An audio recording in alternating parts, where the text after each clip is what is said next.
Hello and welcome to the Mana Flood podcast, the only podcast where the boys decided a hand with 5 lands, an arcane signet, and a soul ring was a good enough hand to start.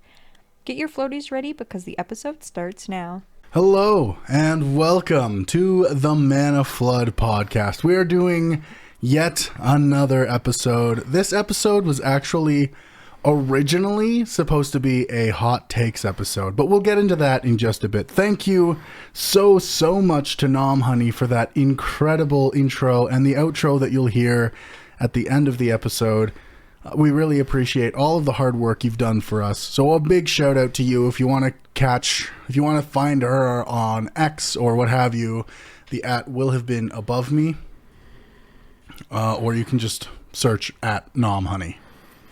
Yes, and another shout out to our friend Ozzy. As you might have noticed, we have a shiny brand new professional logo. If you would like to commission anything from them, or just want to be like, hey, good work, you can find them on Instagram at The Stars Have Eyes.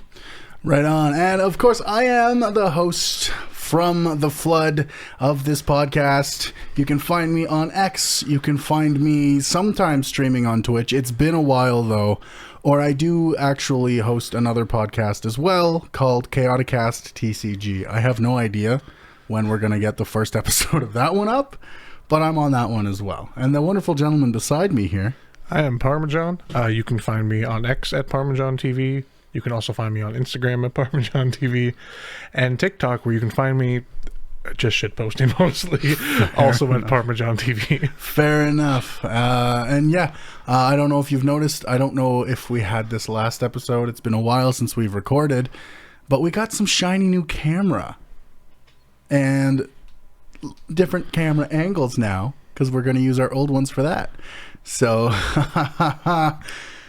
yeah, that's... I'm doing that all kind of manually by hand. So if you think the camera angle thing works out, or if I forget about it later in the episode, let me know. Let me know if you want, how you would prefer the podcast to look, because every bit of feedback really, really, really helps. And we really, really appreciate it. So, yeah.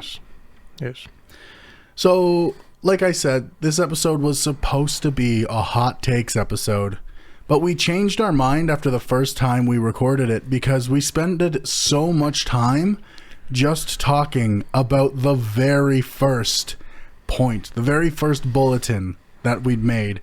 And we also have gotten some feedback that maybe we should try shortening our episodes a little bit as well. So we're going to try. We haven't set a timer because we're fools, but we're going to try to...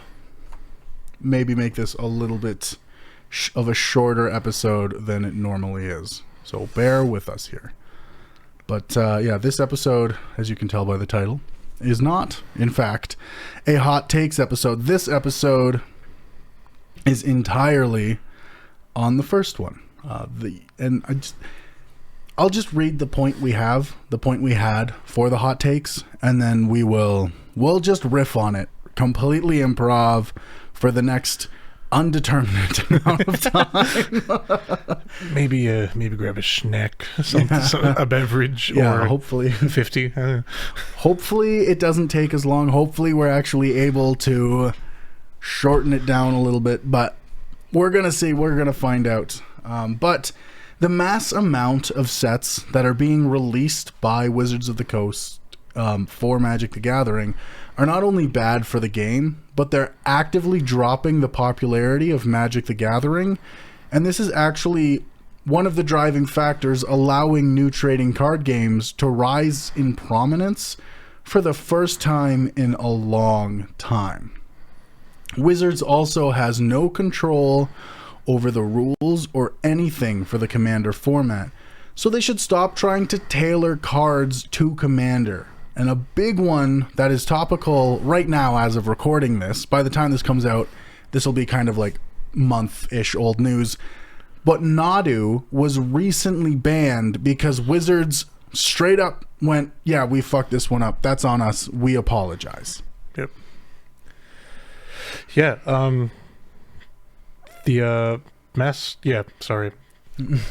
My bad. But yeah, the amount of sets that are coming out almost feels like suffocating to a degree. Yeah, it's so hard to stay invested in Magic when every month or every 5, 6, 7 weeks, probably less, probably like 6, 5.5 weeks, you're getting a new spoiler season. You're getting more content just kind of shoved down your throat. And I understand they want to make money. I get that they're a business, but the way they're doing it is going to lose them money in the long run.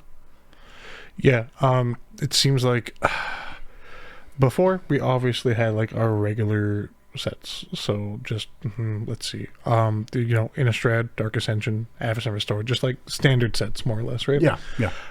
With very few supplemental sets, kind of like your Double Masters, your Modern Horizons, your Universes Beyond, if you will, even though that was nothing back then. But like very few of those in between, and it just felt normal. Kind of It felt good. We were all pretty content. And now not only do we have more standard sets, I think roughly, and a lot more supplemental sets.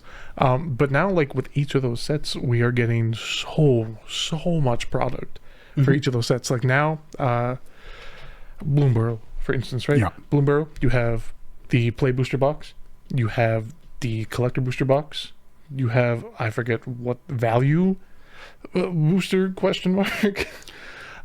You have 4 Commander precons. Like there's just so much product. There's so much, and like before, the way they were doing it before, it didn't feel so bad to save up for a box and buy like a whole box, or get, even before, like the collector booster boxes or something else entirely. I feel like they probably shouldn't even exist, but I get it. Magic is essentially trying to treat, or Wizards of the Coast, is trying to treat Magic the Gathering as if it was a gacha game, as if it was a mobile game. That's how their monetization system feels. They're not catering to anybody. This is a garbage system. They are trying to only get money from the whales. And that is not a viable strategy. And that is why people don't stick around for as long as they used to. I mean, yeah, like that's I definitely see what you're getting at, and I would probably have to agree in a way, because you take a look at like other trading card games that aren't even Magic, Pokemon, Force of Will, I think is what it's called. Yep, Force of Will. Digimon, One Piece, all that stuff, right? Chaotic. They're not a current one, but not yet. They're not. They will be though. But you take a look at those games, right? And like not all the cards, obviously, but the popular cards that are going to be like very playable. They have like several different art treatments, which brings on the kind of gacha aspect, right? Yeah. And as Chase had said, that's exactly what it feels like they're doing with the collector's boosters, and honestly now even the play boosters, because like you can get those showcase cards and everything in those. Obviously not things like raised foils, serialized cards, stuff like that. Yeah. But yeah, very much like a gacha almost aspect to it. Yeah, and it's not a fun feeling to be treated like a wallet. Like, very true. That's kind of how, and I get it. They have investors. They're owned by a huge company in Hasbro, and they're the main money that Hasbro brings in. So of course Hasbro, being the big shitty company that it is, will be like, all right, hey, we need to make more money, so release more cards, get these people to pay us more. And that's not how that works. It's making money because they were releasing sets at a realistic rate. They were releasing sets and cards in a way that was actually affordable for the average person. I know. And it's tailored towards people who are slightly older than the crowds with Pokemon and Yu-Gi-Oh! and even Chaotic. So, and Chaotic isn't a big one, so don't be like, oh my god, am I missing out on Chaotic? It's just one I talk about, so it's always at the front of my mind. But don't be like... Yo, I still have a bunch of Underworld cards. The Mapedians, bro. I have like 4 KOs at home, bro. If you do, like, trade those for Magic cards. They're worth something. I got one. Nice. It's just sitting there. I'm never going to trade it. KOs, my favorite. It's probably worth something too. Like, Oh, it's for sure. yeah. You have to see if it's max. But that's a different card game. That can go behind us here. But yeah, like it. I don't remember what we were talking about before Chaotic. I'm not gonna lie to you. I got into that. Oh man. You were basically talking about how like Magic now feels like almost like a gotcha system, and Yes. like how Magic used to kind of feel like it was catered towards Everyone. while not like an elderly crowd, definitely like a more older audience than per se like Pokemon, card games like that. Yeah, okay. And that I do feel like that's how it was. And now with the Universes Beyond are really cool. I think they add a lot to the game. Yes. But with the Universes Beyond, it feels like Magic is trying to bring in people who don't care about Magic, who aren't going to play Magic. And I know a lot of people, especially with like things like the Lord of the Rings set and stuff like that, a lot of people who bought that were people who don't play Magic. Not like the majority of people. True. But there was a lot of people there who don't play Magic, who don't care about Magic, who bought that set. And that's not a problem. Yeah. That's something for them too. Yep. Don't get me wrong. You'd be like, if you're not using your cards to play with them, why do you have them? No. If you like the art on the cards, please buy the cards. That keeps our hobby going. But at the same time, like, I think I completely skipped Bloomborough. I didn't buy a single card from Bloomborough. I really liked Maha. I thought Maha was really neat, but considering how much money I have to put into the studio in a short period of time, I could not afford Bloomborough, and I wanted Duskmorn more. Because Duskmorn is more my style as a person. That's more my aesthetic. I'm gonna be real with you. I am what the kids call a straight sucker. In that in Magic, I am very much like my favorite like kindred type is Merfolk. I also just like as a person really like birds and frogs. I love them to death. So when Bloomborough was gonna have a bunch of little froggies and a bunch of birdies, I'm kind of like that's kind of cool, man. And now they hit you with that hook. Oh, they got you hook, line, and sinker, dude. They didn't have to try at all. There was no bait put on this hook. I was like, It's like, hey man, you want this? And you're like, I do. I really do. But that's fair. And I feel like, because the last time I got really into a set and was like, ooh, I really want this, and I bought a whole bunch of boxes and I loved the set, was Phyrexia All Will Be One. I loved that set. I thought it was incredible. I had so much fun and I bought a lot of product with that. And then I waited for quite a while. I didn't buy...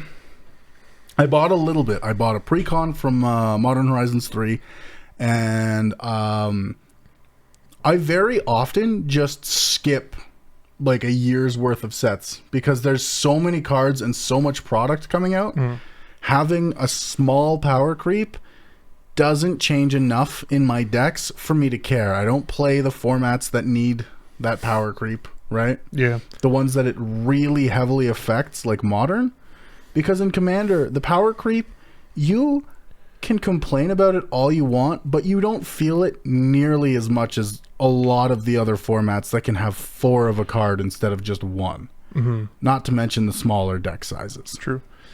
Yeah, this year was this year and last year was kind of a doozy for me. Because kind of just in Magic, like some of my favorite planes / like stories come from like Eldraine, Ixalan, like I said, big Merfolk guy, and like both of those sets were within the same year last year. We got Wilds of Eldraine, and we also got Lost Caverns of Ixalan. We did. Those sets were very cool. They were very good sets. But yeah. Yeah, and it's very, even for people who, like, I've played the game since M20 something, 2012, 2010, I don't know. I've played the game for a long time. Yep. And I've loved the game for a long time, and I always come back to the game, but it's getting harder and harder to justify spending money on the game. So I've kind of limited myself to going crazy on one set a year. That's it. I have really been trying, and like I would say I'm like somewhat succeeding. I still got a bit to go. I will not like fully spend money on a set unless like I really like this set. You know, there's like multiple cards I want. There's cards even like I want to collect. Like Bloomborough for me like is that set. But sets kind of like MH3 that came out. You know, Murders of Girl Love Manor. Yeah, that one wasn't great. Stuff like that. I'm really trying to like not buy a lot of it and like really only buying singles if I need them, if that makes sense, like for my already existing decks. MH3 was kind of like the exception. I bought the Graveyard Overdrive precon, but that one really appealed to me. It was like Jund and just a bunch of like Tarmogoyfs, which is sick. But yeah. Yeah, and I'm like Duskmorn, I don't know. I haven't looked at any of the spoilers because they release so much stuff. I just don't really care anymore. Like I'm gonna get the Archenemy decks specifically so I get the Scheme deck. That's all I want it for. I don't actually care. Like maybe I'll keep it as like a fun little party game. Like, hey, let's play some Archenemy. Let's change it up and keep the base decks, right? But I want the Scheme deck for use with my Eldrazi deck because that's why I built the Eldrazi deck. So that's why I want it. But yeah, other than that, like I might not, if I look at some of the spoilers or I look at some of the cards coming in the set and I'm like, it's not worth it. The price will go down in a bit. Or if I'm like, yeah, it'll probably go up, then I might. But with just how much, like I said, the mass amount of sets being released is so frustrating. It's so hard to stay interested and stay with Magic because they're constantly shoving product down your throat, and then they're trying to take a stance where they're like, oh, proxies are good, but they're a company. We all know they do not think proxies are good. No, definitely not. What was another thing I was going to say? Also, like with all of the product coming out, you know, before it felt like there were strong cards being printed, obviously, but like, not a ton, if that makes sense. Like, absolutely. Not like, so many that would like affect the format, whether it be like standard, modern, commander, pioneer, whatever. But now it feels like in each of these sets, there will obviously be cards that may not be good in like one format, but like there are cards that like will impact a format. Like so many like powerful cards. Yes. And it's really hard almost to like get a fear of missing out because like the power creep is so much. Yeah. That like you feel like I gotta buy it, like this set, dude. I have to buy 2 collector's boxes. Yeah, and like I feel like the FOMO hits a lot harder for the formats that aren't Commander. Like I understand what they're trying to do and what but they're going to alienate the different formats, and it's going to come to a head where people are going to stop participating in formats that aren't Commander because it's going to become so expensive to try to keep playing in those formats. Yeah. And I can't say I would blame people. I don't blame the people who've stopped playing this game. It's so expensive, right? Like there's old cards that were incredibly powerful, stupid busted. You have your Smothering Tithes, your Rhystic Studies, old cards that were very strong. Don't get us wrong. Like, they were strong cards, but they weren't particularly format breaking. No. They weren't Nadu, who they have Wizards of the Coast has come out and apologized for. And why are they trying to balance cards around Commander in a set that's made for Modern? It's called Modern Horizons, not Commander Horizons, there's Commander Masters. Commander players get that set when that's released. So don't make every set Commander. Like, I play Commander. That's my format. But trying to balance around Commander is bad because you don't have control over any of the rules. There's going to be a point. Not even there could be a point. There's going to be a point where the power creep gets so bad that Commander will split into two formats. One format before this certain year, one format after this certain year. And then there will be CEDH, which will always just be CEDH. Right? But that's how I see Commander. That's where I see Commander going. And like with all the rule zeros and all the weird things people do, with the rule zeros, it's already heading in that direction, and it'll probably be here sooner than we expect. Because it'll probably be like considered something silly, like not Legacy Commander, but you know what I mean? Like it'll have some kind of like Nostalgia Commander or some kind of crazy name, and it's going to be like you can only play cards that were printed before 2022 or before 2023. Mm-hmm.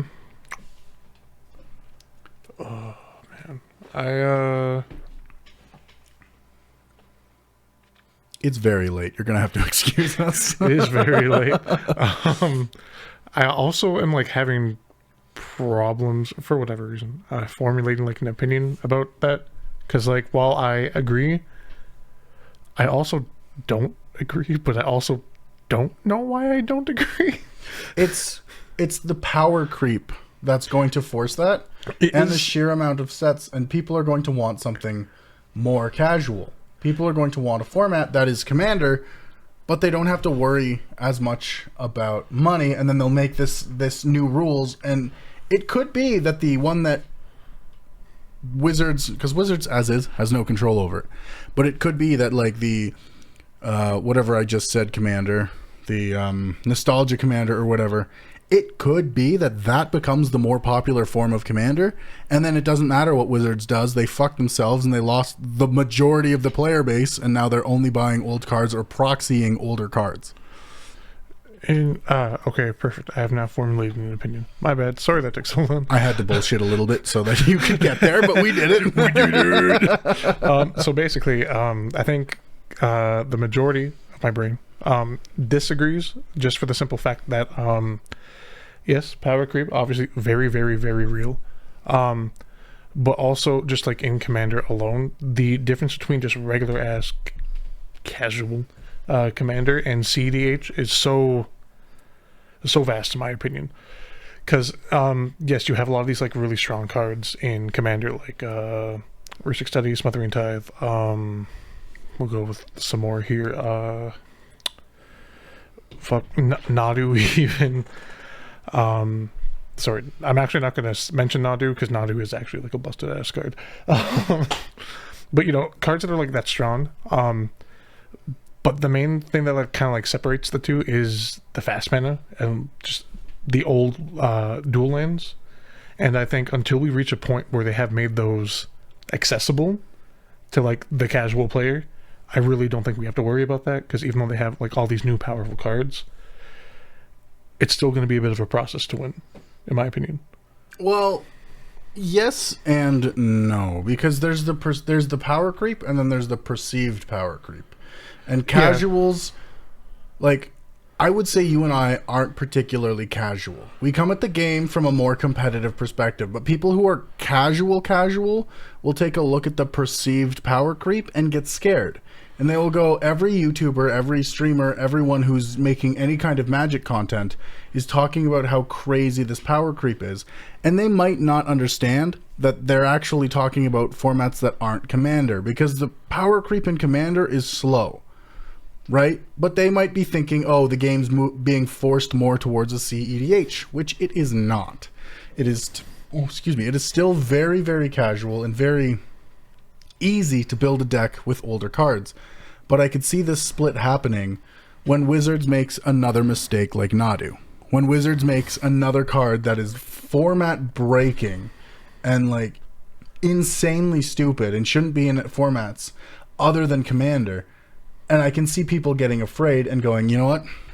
I'm backing off. We're going to cut. This is the year that we're cutting it off. Nadu would probably be the year. So cards made before 2024, not allowed, right? And I could see that happening. And then they also would cut out expensive cards and fast mana because hyper casual. I could see that happening as a format. I'm not saying I want that. I think that would suck. Yeah. I don't want to split Commander, but I can see it happening. Historic Commander, that's what they call it. Anyways, Something like that, yeah. I could see it happening just because of the casual players that I already know. The people who are already going to proxy a full CEDH deck because they looked up Yuriko and went, wow, I like ninjas, but also I don't want to lose at this game that I'm brand new at. You know who you are. You know who you are. They're not watching this. You kidding me? I hope not. Anyways. You bitch. Yeah, that was not cool. Yeah. That was not cash money of you. But yeah, I can see them making the split, changing the format, because that's kind of the way casuals are. They want things to stay, they want their stuff to stay broken and other people to be nerfed. I think I'm not going to delve too much more into it, but like it's just kind of like my opinion. I don't personally. I can't say I can't never see it happening, but I can't see it happening for like quite some time. Like I said, in my opinion, I truly think until they make, we'll even go like more past the fast mana thing, until they make turn 3 2/4 wins consistently accessible to casual players. I really don't think we have a problem with that. That's fair, but also just the mass amount of sets. People don't want to spend money, so people would join that format just so they don't have to spend the money on new sets. I mean, correct. They don't want to spend money, but like, let's face it. At the end of the day, they're going to spend the money. They might. Like again, I've bought very little over the last 2 years. Compared to other, just because I'm like, too much stuff's happening. I don't care. I'll get I'll buy the singles I want, so Wizards doesn't make a goddamn dime off of me, and I will do it that way. Just like I said, just my opinion. No, you're welcome. I think the vast majority of people out there, maybe not vast, but the majority of people out there, don't want to spend money. They're going to spend money, and we know this. We play Commander. We bitch about anything and everything, and we will continue to do so. And truly, that will be the format for like the end of time. Well, yeah, new cards are very exciting. Yeah. They are. It's super fun to see the new cards coming out. And I know when we play with our play group at the school, every spoiler season, everyone's on their phones and going, "Oh man, did you see the newest spoiler?" Yeah, it's you. And and it's just. Oh my goodness. Yeah, Wizards. Fucking stop with this. So many sets is so frustrating. And again, like I said before, you're right. People who don't like the sheer amount of sets will end up just leaving. If they're sick of it. If there was no other TCGs, the split would happen much sooner. Right? Yep. But as it is, they're just leaving and going to places like Lorcana, the Disney trading card game, which I know nothing about. I don't even know if it's actually called Lorcana. I think it is. It's called Lorcana. It's just magic with no interaction. That's it. So that's exactly what like all casual of Reddit magic. Wants. That's like what Reddit wants. Literally. Right? But they'll leave. They'll go to Lorcana. They'll go to Pokemon. They'll go to Yu-Gi-Oh. They'll go to Chaotic. If that ever comes back. So we're hoping. There might actually be a product announcement by the time this comes out. So that would be cool. Actually. Yeah, mid-September. Yeah. Yeah. Why do you think I started a Chaotic podcast out of nowhere? Anyways, there's so many players that they're losing because they release sets so fast. I don't know as much about other TCGs, but does Pokemon release sets this frequently? Excuse me. No. Then again, Pokemon has like only 2 formats, and even then, it's pretty much one format. They have Standard, which is I forget the exact timeline. Basically, sets over the past like 2.5 years, essentially. So like Magic. And then you have Expanded, which is kind of like their legacy, modern, whatever. But nobody really plays Expanded anymore. Like you go to regionals, you go to worlds, you go to like international championships, whatever. It's Standard is like the set that they play for. Okay. And that is it. There's also like I almost said Magic podcast. There's also a format that's more casual called Gym Leader Challenge. And essentially what that is you pick a type, like a Pokemon type. Your entire deck is made around that type versus like an archetype, essentially. Okay. And it's singleton like Commander. So it's more casual. But again, big tournaments and everything, stuff with like prizing at stake is always generally Standard. So yeah, and that's fair. Pokemon, I don't think Yu-Gi-Oh releases nearly as frequently as Magic either. I know Lorcana doesn't. Lorcana has correct me if I'm wrong. I think they have like correct me if I'm wrong. They have like also 2 formats, I think, and don't think the second one's like nearly as big as just like the regular playing format. And I know Yu-Gi-Oh has a couple of formats, and Yu-Gi-Oh does have I can't remember what year, but they have a format that's before a certain year is the only cards you can play. That's where I got the idea for the Magic one. They have that, and it exists. It's already a thing. Yes. So that's why I brought it up. It didn't come out of nowhere. And they release less sets than we do. They just had this exact problem with power creep. That's exactly why why that game mode exists. But Yu-Gi-Oh's power creep is admittedly much worse than Magic's at the moment. But yeah. It's not great. It's not. But yeah, that's the way these things tend to just go. So yeah, I'm kind of circling back here again. That's kind of what we're doing a lot of. I think we've said mostly everything we want to say about this. Once again, I don't actually even know if I say this. Ignore the once again. As much as like we are like complaining about the amount of sets that are coming out. We truly do love this game. Yeah, I do. We love seeing new cards. We love seeing new decks. But as we have said, like it's getting kind of, it's a lot, man. It's truly a lot. Like it's frustrating, and like it's been a long day for me, so I might come off as super grumpy and like resting bitch face this episode. If that's the case, my bad. It's been a long day, and it was a complaining about Wizards episode, so that probably didn't help. Yeah, but I really do love this game. I love when I get an opportunity to play. We have big things actually scheduled in the near future, we're hoping. We have a lot happening that we're super excited to share. We just can't yet. But there's so much happening. We're only in, what is this, episode 5? I think this is episode 5. That's crazy. We're already here.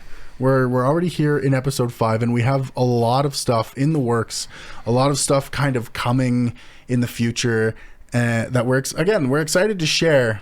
And God, I keep forgetting where I'm going with my points today. Oh my goodness. He's tired. It's been a long day. Oh, it's the end of a long summer too. Right? True, like, so much has happened this summer. This summer has just been, it hasn't even like flown by. It's felt like very slow, very excruciating. It's been like an excruciatingly slow summer. Yeah. Literally, at the time of recording, school starts next week. Oh, it does. Yeah. Oh man. Yeah. So like, this summer has simultaneously dragged on and been incredibly slow. I've had a super fun summer, but it's still been long, and we started this podcast and so much has happened. It's kind of crazy. And yeah, it's crazy that we're on episode 5 and we already have big things in the works. Yeah, for sure. Took me like 3 minutes, but I circled back to my original point. I did it. We got there. But yeah, I'm there, and again, we're very excited to share. It'll be at the beginning of new episodes. I think by the time this releases, we will have had our logo for about 2 or so weeks. Yeah, something like that. Yeah. Yeah. So, maybe more, but yeah, again, we got a logo. That's super cool. We've got so much stuff happening. We've got a lot. We're talking to a lot of people about doing a lot of things, and hopefully, the quality of the video is improving. I like to think that the audio has been pretty good, pretty consistent throughout, which is the important part of a podcast. But we are experimenting with video and trying to make everything the best it can be for you at home. Yes. So I guess with that, we can kind of call it there. Sounds good. I think we said everything we wanted to say. And do you have anything you want to add on? I mean, it kind of fits, I guess. Kind of. It's a product. Oh. That they release every now and again. Yeah, I'm gonna come out and say it because it's something that really bothers me. Secret Lair. Fuck Secret Lair. I used to love Secret Lair because, it wasn't limited quantity shit. And now it's limited quantity. It's just not great. It feels really... Are they going to change it? I don't know. Maybe. Probably not. But it used to feel really cool because, Secret Lair would come out. You obviously have like a limited time to buy it. Yep. But at any point during that time, you could buy it. They would print everything to demand, essentially. And that was really cool, especially when they released like really awesome Secret Lairs. But then they brought up this whole thing where everything's a limited run, except for the Sheldon Menery spellbook. Then again, that was more for like charity and whatnot. But yeah, now they've released this thing where like everything's like limited quantity, and you have like these scalpers with their butts and shit, basically buying these up and like reselling them. And honestly, it's frustrating. And it's, again, it comes back that we were talking about the mass amount of sets, but we also meant kind of the mass amount of product. But why would you create a product that everyone who wants one can't have? That is, and I know it's so they can show people, oh, we're selling stuff out. Oh, look how popular it is. But at the same time, you have these printers. If you print as many as people want, that's different. You know what you could do so you could still have your sold out thing? Is do your limited quantity, and then when it goes over, surprise, surprise, you just print the ones that went over and go, oh, we sold out. So because you ordered it late, you get it later. Right? Yeah, like there's absolutely no reason, right, where they could do the first drop, boom, sells out. That's it. And then because there's so much like outcry or like demand for the product, boom, second drop. Announce it, announce the time, announce the date, people will show up. Like it's literally that easy. Keep making, like, if you're going to force the limited run bull crap, keep making limited runs until they don't sell out anymore. Because then at the very least, the botters are going to continue to buy them. The botters are going to continue to sell them out. And then there's going to be so many on the aftermarket that anyone who wants one can buy it for the same price or cheaper than the botters and the scalpers got it for. Mm-hmm. It's like there's ways to do it that you can still show your investors, hey, look, we're still selling out every time we do this. And you not piss off the fans. Like, I know this whole episode has been kind of dedicated to there's too much product, but when it's Secret Lair and it's stuff that you buy a certain like 3, 4, 5 cards because they have really pretty art from an artist you love and you don't get them, or they've got like the Monty Python one was a huge one. Huge. Yeah. That one was a big one. A lot of people wanted it. But because of the whole limited quantity thing, it like kind of flopped. And a lot of people were very pissed off. Yeah, it flopped in a way that only scalpers got it, essentially. Pretty much. Like, even the biggest YouTubers didn't get one. I know like some people at the LGS that like were able to get their hands on one somehow. But yeah, it's not great. This past one actually has really like made me upset because they did like a D&D 50th anniversary thing where they had like two beholder themed like secret lairs, and then they had like a Carlock secret lair and a Asterion secret lair, and I thought those were cool as hell. Especially because of like the art treatments that came with them. They were sick. I haven't get one.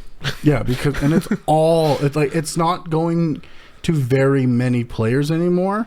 It's actually just going to scalpers, and that's what happens with this. Like, you can show your investors, look, we're selling out, but you're not. You're selling it to another company essentially. Yeah. It's like you may as well just sell them to Walmart and then tell your people that you sold out, because that's what's happening. Literally, and like you're selling it to these scalpers for a premium, and then the scalpers are fucking over the people who want them. Literally, by driving up the prices like 100% or usually more. Yep. And you see, like, you can go on Facebook Marketplace on any given day and see like 20, 30 people selling the Secret Lairs, and they have boxes upon boxes upon boxes of different Secret Lairs still sealed, and of old Secret Lairs, and they just stack them because they're lazy and they don't want to sell them on Marketplace one at a time. And it's very obvious that these people are scalpers, and it bugs me because that means that product didn't get to someone who wanted it. Yeah, I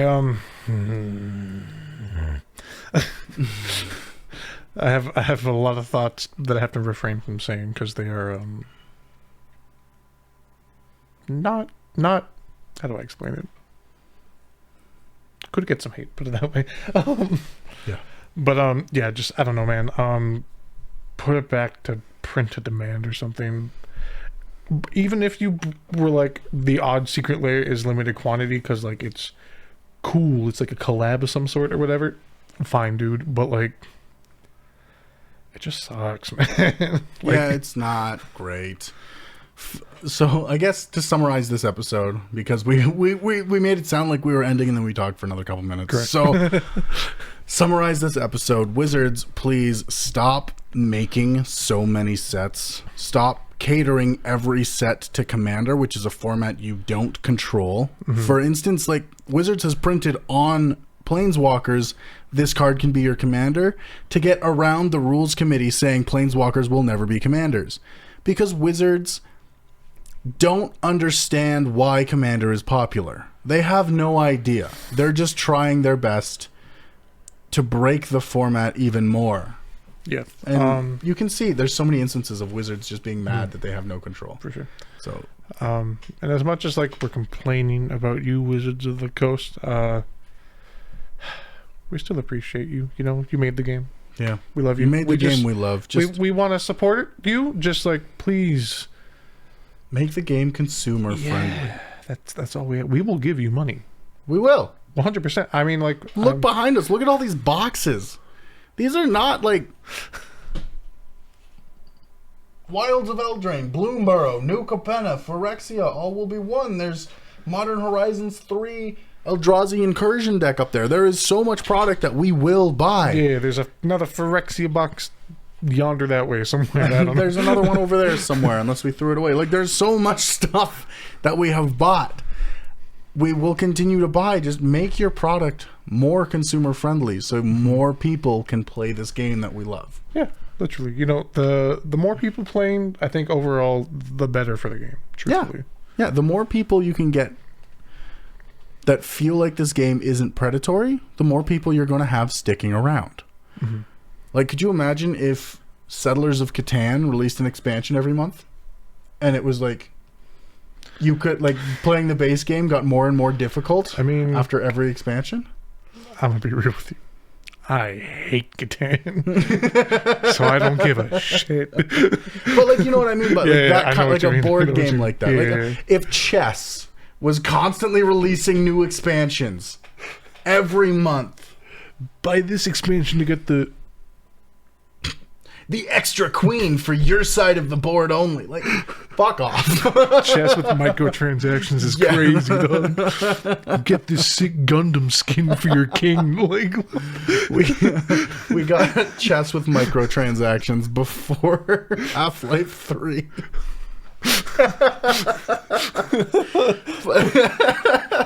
you really got pawns that look like grunts from Halo before Grand Theft Auto 6. That's crazy. That's wild. But yeah, like, don't make your product less predatory. Yep. And that's what this episode really comes down to. Secret Lairs are predatory. The amount of sets are predatory. Stop that shit. We love your game. We really do. But make it more friendly for the people who can only afford to go ham on one set a year or one set every couple of years. Mm-hmm. Yeah. Right? Yep. Like, make it more friendly for those people. Don't make it feel like, oh man, I got this really cool card from this set like 2 sets ago and now it's completely invalidated by the new set. Like, don't do that. That's just mono white players, dog. Yeah. That is not cash money. It's not cash money. Unless you're a mono white player. Cash your money. Own fault. Your own fault. But yeah, thank you so much for watching the Mana Flood podcast. We really appreciate each and every one of you who turns in. It's insane the amount of views and the amount of support we've gotten. At the time of recording this, we only have 3 episodes published. And the amount of views we've gotten is actually, like, mind-blowing for me. I'm very... I mean, I'm not shocked. We're sick, dude. Saw it. Chia, bro. But like, it seems very good for, us just having, like, we're definitely a smaller podcast, obviously. We're just 2 dudes with ADHD. Dudes with ADHD. We love Magic the Gathering. We love also complaining about Magic the Gathering. But whatever. We should do a hot takes episode that's strictly positive stuff. That'll be the next hot takes. Hot takes episode will be strictly positive stuff. I already know my first topic. Perfect. Save it. It may or may not have to deal with the fun little card called Armageddon. Yeah. Play the card. But yeah, thank you so much. We really appreciate. Like, I'm floored by the amount of support we've gotten in just the first 3 published episodes. Episode 4 is scheduled and ready to be published, and it has been since before episode 3 was up. But yeah, the support means so much, and we're more than double the views I had thought we would be at. Like, I think we're more than 4 times the views we had thought 100%. We would be at for where we are now. So yeah, and I'm gonna stress this quite a bit. If you agree, if you disagree with our opinions, hell, if you even have like a somewhat different opinion on the same thing that doesn't really make sense anyways, please, for the love of God, feel free to comment. We like seeing your opinions. We like to see if you agree with us. We like to see if you disagree with us. Even if you just want to say hi, hello, have a good day, or hi, hello, fuck you, have a bad day. Yep. Please comment. We love interacting with you. Absolutely. And one more thing before we go. In episode 3, I believe it was pointed out in the comments section of the YouTube video that I made a mistake, and I would like to recognize that mistake. I made a mistake about Monarch. In that episode, I said, if the Monarch comes into play and then the player who had it dies before it can change, I had said that it just leaves. It doesn't. It goes in turn order. So whoever the active player is when that person dies would get the Monarch. And I just want to clarify, that's my bad. That's my mistake. I apologize. We will try to do better and catch ourselves before we make mistakes like that in the future. Yes. So, as always, thank you so much for watching. Thank you for all your support. If you have any criticisms, critiques, let us know either in person or in the comments. And I guess that's it for this episode of Mana Flood. You can hear this this outro by Nom Honey right now. Thank you for listening to the Mana Flood podcast.